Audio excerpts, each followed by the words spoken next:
A question came up the other day on one of the Facebook groups about the work being pulled into the machine, and that's all to do with the direction of the cutter relative to the work that you're cutting.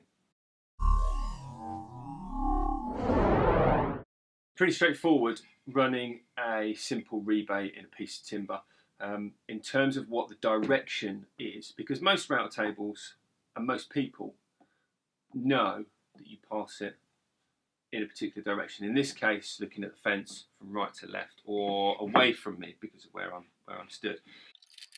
And it doesn't matter on the profile, we're not really interested at all in what shape cut we're going to get. It's all about how we're cutting. Now, if I wanted to widen this rebate, all I've got to do is move the fence over slightly and recut it. I can't move the fence in because there's nothing there to cut. And the same is true of a slot.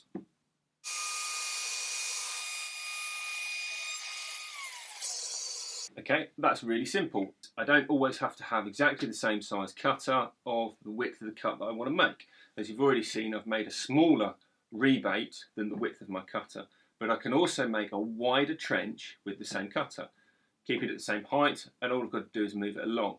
And this is where the confusion comes in. Which way do you move it? Well, the simple rule is always move the fence away from the cutter. So if I move the fence away from my cutter now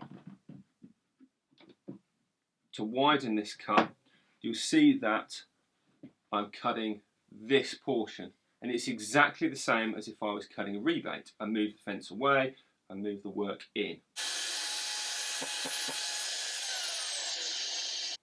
Now, I've deliberately stopped short of that cut, so hopefully you can see that I've widened the cut. I can do that all day long. I can just creep across and make it as wide as I need.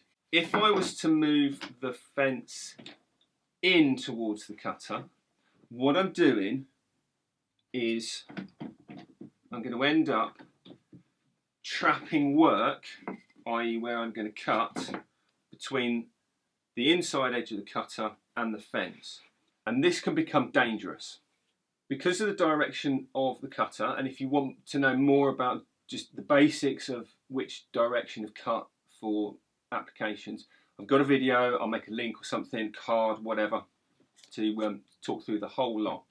But the cutter's rotating, in this case, this way. That means that on the outside, the cutting face is coming towards me, and on the inside face, i.e. nearest the fence, the cutter is moving away from me. So it's towards me on this side and it's away from me on the fence side.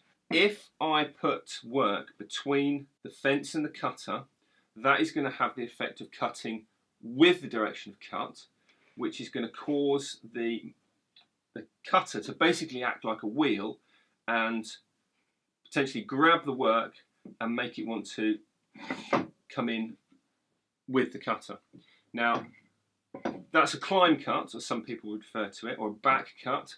It will give us a nice fine cut, but if I'm holding on to this and it suddenly escapes away from me, it's going to want to pull me in towards the cutter. I don't want to be towards the cutter or come in contact with that. If it can do this to a solid piece of timber, what's it going to do to my little sausage fingers? Doesn't bear thinking about. The best thing that's likely to happen is it's going to cause this piece of wood to shoot out across the workshop, do damage, and potentially drag me in as well. Let's say, for example, I have marked out the width of my trench that I want and I've accidentally cut on the wrong side of that line, i.e. I've cut all the way down here and now I want to widen it the other way. Well, the simple way around that is to actually kind of counterintuitively cut on the other way. So basically feed my work into the cutter from the other direction.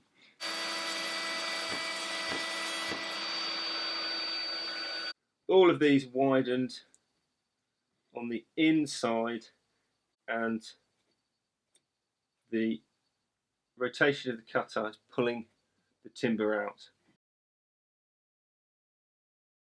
So when you're widening cuts, whatever profile, whatever the purpose, using a router table or even a router handheld, with a fence, move the fence away from the cutter. If you move the fence towards the cutter, then you're changing the side of the cutter which is doing the cutting. That then changes the direction of cut that you want to go, because you suddenly swap from against the direction of cut to with the direction of cut. And that's what causes things to shoot out of the end.